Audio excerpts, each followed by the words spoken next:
दोस्तों, आज की हमारी अलजेब्रिक एक्सप्रेशंस का टॉपिक है फैक्टराइजेशन। फैक्टराइजेशन करने के लिए आज मैं आपको बहुत ही इजी मेथड बताऊंगी और मैं आपको तीन तरीके से क्वेश्चन, अलग अलग तरीक़ों से क्वेश्चन करना बताऊंगी। तीन क्वेश्चंस लूँगी और उनको अलग अलग तरीके से करना बताऊंगी। अलग अलग सिचुएशंस के क्वेश्चंस होंगे। तो इस क्वेश्चन के थ्रू जब आप ये तीनों मेथड सीख लेंगे तो उसके बाद आप फैक्टराइज और इस तरीके की सिचुएशन का अगर क्वेश्चन आता है, अलजेब्रिक एक्सप्रेशन आती है फैक्टराइज करने के लिए, तो आप कोई भी क्वेश्चन करने की एबिलिटी रखते हैं फिर उसके बाद। तो आइए देखते हैं बिना देर किए कि हम इस क्वेश्चन को कैसे करते हैं। तो पहला क्वेश्चन है हमारा फैक्टराइज x² + 6x + 8।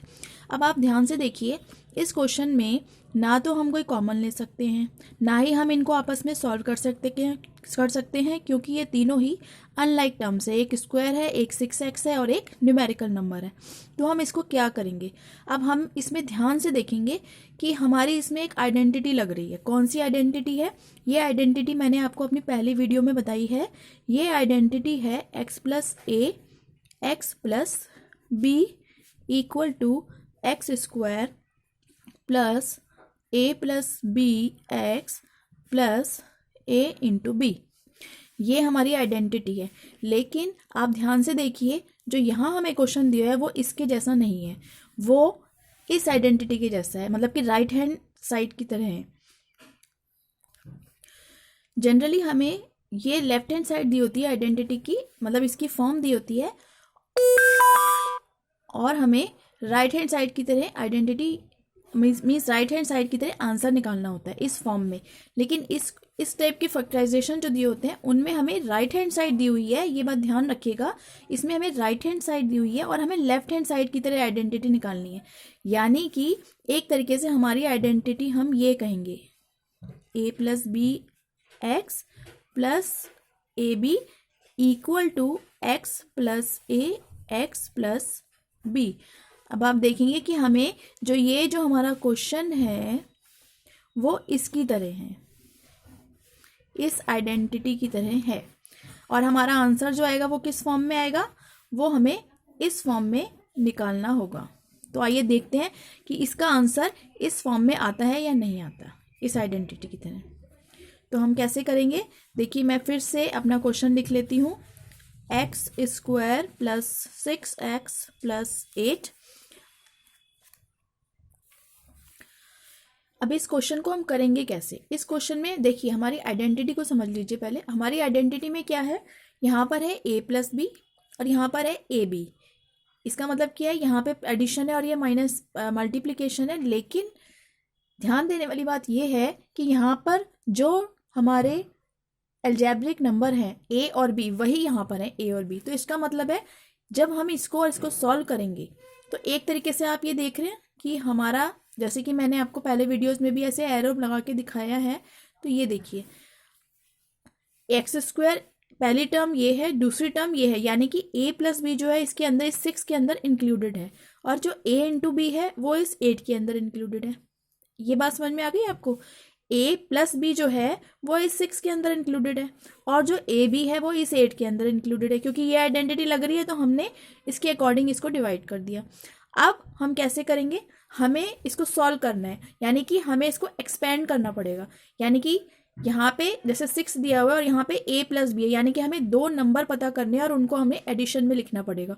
और वही दोनों नंबर यहाँ 8 की जगह जैसे a × b लिखा हुआ है, उसी फॉर्म में हमें वो दो नंबर दिस × दिस उस फॉर्म में लिखना पड़ेगा। तो वो नंबर कैसे आएंगे? वो दो नंबर सेम होने चाहिए। जो हम यहाँ लिखेंगे वही हम यहाँ लिखेंगे, क्योंकि यहाँ AB और AB है, और यहाँ पे हमारा प्लस आना चाहिए और यहाँ पे हमारा मल्टीप्लाई आना चाहिए। ये भी हमारी कंडीशन है। तो इन दोनों कंडीशंस को हम कैसे फुलफिल करेंगे? ये बहुत ही ईजी है। देखिए, यहाँ रफ वर्क में मैं आपको बता रही हूँ। इसके लिए हम क्या करते हैं, जो हमारी ये लास्ट की डिजिट है 8, इसको हम इधर पे जो भी नंबर होता है उससे मल्टीप्लाई करते हैं। अभी यहाँ पे कुछ नहीं है x² के साथ, यहाँ पे एक तरीके से आप एज्यूम कर सकते हैं कि यहाँ पे 1 है, तो 8 को हम 1 से मल्टीप्लाई करेंगे। 8 × 1 = 8 होता है। तो चाहे आप ये सोच लीजिए कि जब यहाँ कुछ नहीं है तो हमने 8 लेना है, और अगर यहाँ पे कुछ होता है तो हम उन दोनों को आपस में मल्टीप्लाई करके नंबर लेते हैं। तो यहाँ पे अभी 8 है, तो मैं यहाँ 8 लिखूंगी और मैं क्या करूँगी, मैं इसका एलसीएम लूँगी। जब मैं एलसीएम लूँगी तो देखिए 2 से स्टार्ट करेंगे, कितना होता है 2 4 ज़ा 8।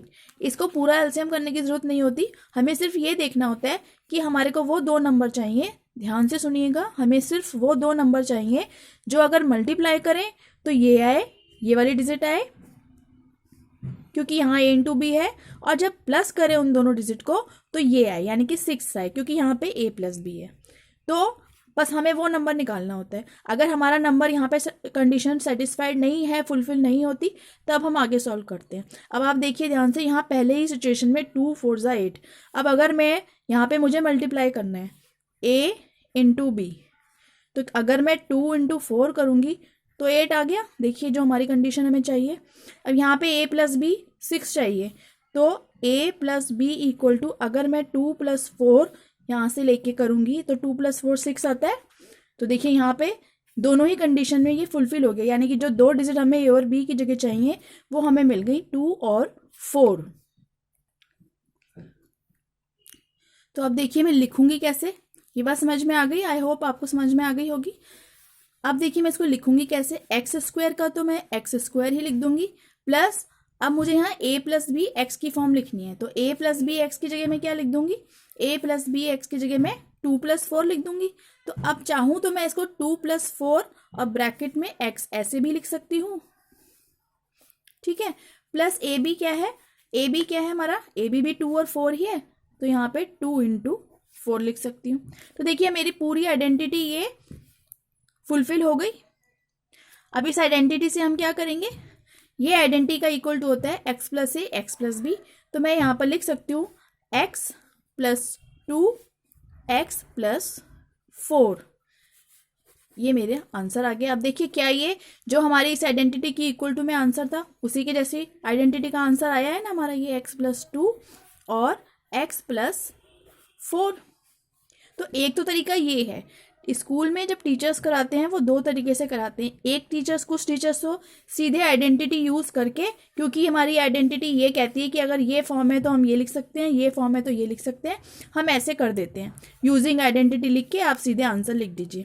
लेकिन कुछ टीचर्स क्या करते हैं, वो कहते हैं कि नहीं ऐसे आप मत लिखिए, इसको आप आगे सॉल्व करिए। तो सॉल्व कैसे करते हैं, तो सॉल्व करने के लिए यहाँ तक तो स्टेप सेम ही है। इसके बाद हम क्या करेंगे, हम डायरेक्ट लिखने की जगह हम यहाँ पर इसको आगे सॉल्व करते हैं। कैसे सॉल्व करते हैं, तो देखिए हम यहाँ क्या करते हैं, हम इसको आगे करेंगे एक्स स्क्वायर प्लस, अब यहाँ पे 2 प्लस 4 एक्स है, यानी एक्स जो है वो इसके साथ भी है और इसके साथ भी है, तो ये मल्टीप्लाई हो जाएगा 2x प्लस 4x प्लस यहाँ पे 2 4 ज़ा 8। हमने इसको सॉल्व कर दिया। अब इसके बाद हम क्या कर सकते हैं, अब हम क्या करते हैं, इसके पेयर बना लेते हैं, पहली 2 डिजिट के और लास्ट की 2 डिजिट के। अब देखिए इसको कैसे सॉल्व कर सकते हैं, ध्यान से देखिए, इन दोनों डिजिट में से क्या कॉमन निकल रहा है, आपस में तो ये सॉल्व हो नहीं सकती क्योंकि अनलाइक टर्म्स है। तो हम क्या करेंगे, हम इसमें से कॉमन ले सकते हैं, मीन्स जो भी पॉसिबिलिटी है सॉल्व करने की वो करेंगे। तो एक ही पॉसिबिलिटी दिख रही है इसमें, अनलाइक टर्म्स में हमें कुछ कॉमन दिख रहा है। कॉमन क्या दिख रहा है, एक्स, तो हमने एक्स ले लिया और यहाँ पे क्या बचा, एक एक्स ले लिया तो एक एक्स बचा, यहाँ पे 2x में से x बाहर चला गया तो 2 बचा। अब यहाँ पे क्या कॉमन निकलेगा, प्लस का प्लस लगा देंगे, 4 और 8 में से 4 कॉमन ले सकते हैं, यहाँ पे बचेगा x और यहाँ पे बचेगा 4, 2 ज़ा 8 होता है, तो हम यहाँ पे 2 लिख देंगे। अब देखिए ये और जो ये है, इन दोनों में से कैसे सॉल्व होगा, इन दोनों में से आप देख रहे हैं x प्लस 2 और x प्लस 2 कॉमन है, तो हम इस x प्लस 2 को ऐसे करके बाहर ले लेंगे, मीन्स इसका कॉमन ले लेंगे। तो जब मैंने ये और ये दोनों कॉमन बाहर x प्लस 2 ले लिया तो अंदर क्या बचा, x और ये प्लस 4 बचा, तो x प्लस 4। तो देखिए इस तरीके से भी वही सेम आंसर आया जो हमारा सीधे आइडेंटिटी लिखने से आया था। दोनों ही सिचुएशन में हमारे आंसर सेम आते हैं। तो it depends on your teacher, on your school teacher, maths teacher, कि वो आपको कैसे करने के लिए कहते हैं। अगर वो डायरेक्ट कहते हैं कि कोई ज़्यादा करने की ज़रूरत नहीं है, सिंपल आइडेंटिटी यूज़ करिए, तो आप ऐसे करिए। और अगर वो कहते हैं कि नहीं हमें पूरा एक्सपेंड करके बताइए, तो आप सिंपल ऐसे एक्सपेंड करके कर दीजिए। तो आइए देखते हैं इसी फैक्टराइजेशन मेथड में। एक बार हमने प्लस का क्वेश्चन लिया है, हमने प्लस का क्वेश्चन लिया है, तो अब देखते हैं इस बार कि माइनस का क्वेश्चन कैसे होता है। तो ये देखिए मैंने यहाँ लिख लिया है x square minus 10x plus 21। अब पहले प्लस प्लस था, अब की बार मैंने एक जगह माइनस ले लिया। माइनस कहीं भी हो सकता है, यहाँ भी हो सकता है और यहाँ भी हो सकता है, दोनों माइनस भी हो सकते हैं। पर एक क्वेश्चन हम देख लेते हैं कि माइनस की कैलकुलेशन कैसे होती है। तो देखिए यहाँ पे हम वापस क्या करेंगे, यहाँ पे 1 है और यहाँ पे 21 है, तो 1 इंटू 21 हुआ। तो यानी 21 का हम एलसीएम लेंगे।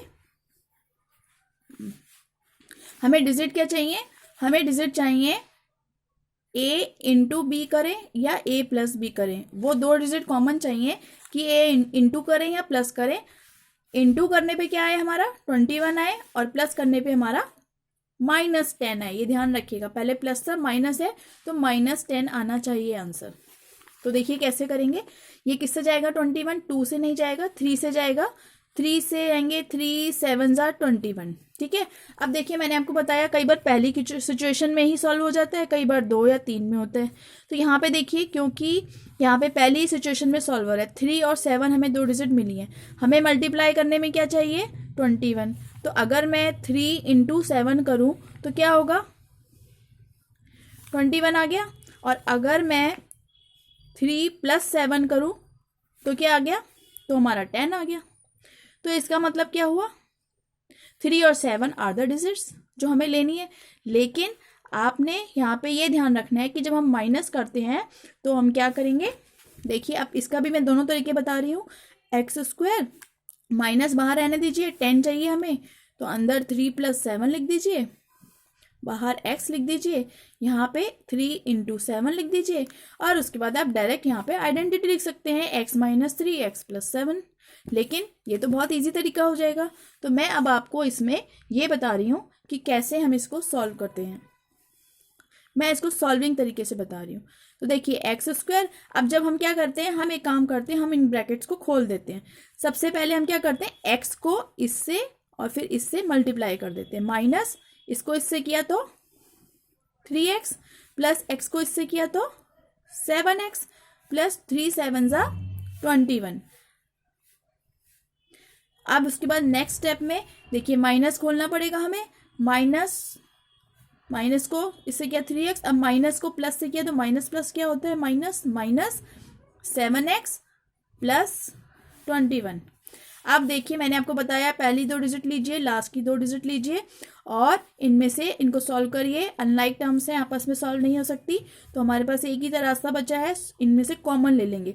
तो दोनों में कॉमन क्या है x, अंदर आ गया x माइनस 3, यहाँ पे कॉमन क्या है माइनस और 7, तो ब्रैकेट लगा के यहाँ से x कॉमन ले लेंगे। अब देखिए माइनस है, हमें यहाँ पे प्लस चाहिए, तो जब माइनस बाहर है तो माइनस माइनस करेंगे तो प्लस होगा, तो यानी हमें यहाँ पे प्लस की जगह माइनस लगाना पड़ेगा। जब हम माइनस माइनस करेंगे तो प्लस हो जाएगा अपने आप, 7 3 जा 21। तो अब देखिए ये और ये इस पूरे में कॉमन है, x माइनस 3 दोनों में है, तो हम x माइनस 3 को बाहर ले लेंगे, तो अंदर क्या बचा x माइनस 7 बचा। ये हमारा आंसर है। I hope it's clear. अब एक लास्ट क्वेश्चन और मैं आपको करा रही हूँ। मैंने आपको एक प्लस का कराया, एक माइनस का कराया, अब एक क्वेश्चन में ऐसा करा रही हूँ जिसमें देखिए यहाँ पहले डिजिट में हमेशा एक्स स्क्वायर था, अब यहाँ पे एक और यहाँ पे भी नंबर दिया हुआ है, मीन्स तीनों में ही हमें न्यूमेरिकल नंबर्स दिए हुए हैं। तो उस सिचुएशन में हमें कैसे करना है, मैं आपको जो भी वीडियो में क्वेश्चंस बताती हूँ उसमें एक तरीके से मेरे पूरे टॉपिक कवर हो जाते हैं। मीन्स अगर मैंने आपको सब्ट्रैक्शन कराया है तो मेरे दो क्वेश्चन जो 3 क्वेश्चन जो मैंने कराए हैं डिवीज़न के, एडिशन के, और भी जो भी आइडेंटिटीज़ कराई हैं, अगर आप उस वीडियो को अच्छे से दोबारा एक बार प्रैक्टिस कर लेते हैं समझ के, उसके बाद आप कोई भी क्वेश्चन कर सकते हैं। बस कंडीशन ये है कि आपकी प्लस माइनस की मिस्टेक नहीं होनी चाहिए और दूसरा आपकी कैलकुलेशन की मिस्टेक नहीं होनी चाहिए। कई बार बच्चे उतारने में, लिखने में गलती कर देते हैं, जैसे 2 लिखेंगे 2 का 3 बना देंगे, 40 लिखेंगे 40 लिखते लिखते वो 46 हो जाता है, ये गलती कर देते हैं। माइनस माइनस प्लस होता है लेकिन माइनस का साइन का ध्यान ही नहीं रखते, ये गलतियां हो जाती हैं, इसलिए हमारा क्वेश्चन नहीं निकलता। अदरवाइज मेरी किसी भी वीडियो में अगर आपने उस वीडियो को ध्यान से समझ के एक बार प्रैक्टिस कर लिया, उस कॉन्सेप्ट को समझ लिया, आप कोई भी क्वेश्चन निकाल सकते हैं। और अगर फिर भी नहीं निकलता तो आप मुझे कमेंट करिए, कमेंट में अपनी प्रॉब्लम बताइए, I am going to definitely reply you. Okay, तो यहाँ पे हम क्या करेंगे, यहाँ पे हमारा 3 है। अब देखिए पहले हमारा यहाँ पे कुछ भी नहीं था तो हम सिर्फ ये नंबर लेते थे, मतलब एक तरीके से हम अपने माइंड में यहाँ पे 1 समझ के 1 इंटू 3 करते थे। पर अब तो यहाँ पे नंबर है 4, तो हम क्या करेंगे 4 इंटू 3 इक्वल टू 12 जो आया, तो अब हम 12 का एलसीएम लेंगे। ये बात आप ध्यान रखिएगा, इसको और इसको मल्टीप्लाई करते हैं। यहाँ पे जब कुछ नहीं होता तो कुछ नहीं होता तो फिर तो यही नंबर आएगा ना, लेकिन अब जब है तो हम मल्टीप्लाई करेंगे आपस में, 4 और 3 को 12। बस एक यही स्टेप इसमें नया है, बाकी सारा जो भी स्टेप है, मेथड है, सब कुछ सेम है। तो हम 2 से जाएंगे, ये 2 6 जा 12। अब आप देखिए ध्यान से, दूसरी चीज़, एक चीज़ और है कि वो ये बात ध्यान रखिएगा कि जब यहाँ पे 4 3 जा 12 आया, हमने यहाँ पे 12 से मल्टीप्लाई किया, तो हमें यहाँ पे 3 नहीं चाहिए, हमें a इंटू भी जब हम करेंगे तो वो 12 ही चाहिए। जो दोनों को मल्टीप्लाई करके हमने एलसीएम लिया है वो नंबर हमें यहाँ पे चाहिए, यानी कि 3 की जगह हमें यहाँ पे 12 चाहिए। ये बात ध्यान रखिएगा। अब देखिए हमने जो किया उसके बाद हमारे पास क्या आया, 12 चाहिए हमें, तो a इंटू बी यानी कि 2 इंटू 6 12 हो गया इन 2 डिजिट से, और a प्लस बी हमारे पास क्या आना चाहिए, 8 आना चाहिए। Sorry 2 into 6 2 plus 6 8। तो देखिए दोनों ही कंडीशंस फुलफिल हो गई हमारी, तो यानी कि 2 और 6 जो है वो हमारी डिजिट है। बस अब हम इनको सिंपल लिख देंगे, 4x² माइनस 8 के लिए हम लिखेंगे 2 प्लस 6x प्लस यहाँ पे क्या लिखेंगे 2 इंटू 6, 2 6 जा 12। याद रखिएगा जब इन दोनों को मल्टीप्लाई करते हैं वो डिजिट हमें यहाँ पे चाहिए होती है, 3 खाली नहीं चाहिए। अगर यहाँ पे 1 होता तो हमें 3 चाहिए होता। अच्छा आगे करते हैं। अब सिंपल हम x को इन दोनों से करेंगे, 4x² minus 2x plus 6x plus 2 6 जा कितना हुआ 12 हुआ। उसके बाद x², अब हम क्या करते हैं ब्रैकेट खोल देते हैं माइनस का, माइनस 2x माइनस प्लस क्या हुआ माइनस 6x प्लस 12। जब इतनी डिजिट रह गई तो हमने पहले 2 और लास्ट के 2 को सॉल्व करेंगे, ये आपस में सॉल्व नहीं होंगे तो हम कॉमन लेंगे। कॉमन हमें x दिख रहा है, x माइनस 2x में से x चला गया 2 बचा, माइनस 6x बचा। अब यहाँ प्लस है, जब हम यहाँ माइनस लगाएंगे तभी माइनस माइनस यहाँ पे प्लस आएगा, तो हमने माइनस लगा दिया। 6 2 जा 12 होता है तो यहाँ पे 2 आ गया। अब देखिए यहाँ पे x माइनस 2 सेम आ रहा है, तो हम इसको ऐसे बाहर कॉमन ले लेंगे। x माइनस 2 हमने बाहर ले लिया तो अंदर क्या बचा x और माइनस 6। तो ये हमारा आंसर हो गया। आई होप कि आपको अच्छे से फैक्टराइजेशन समझ आ गया होगा। तो अगर आपको वीडियो पसंद आया है तो प्लीज़ लाइक कीजिए, कमेंट कीजिए, सब्सक्राइब कीजिए चैनल को। आगे और बहुत अच्छी वीडियोस आएंगी,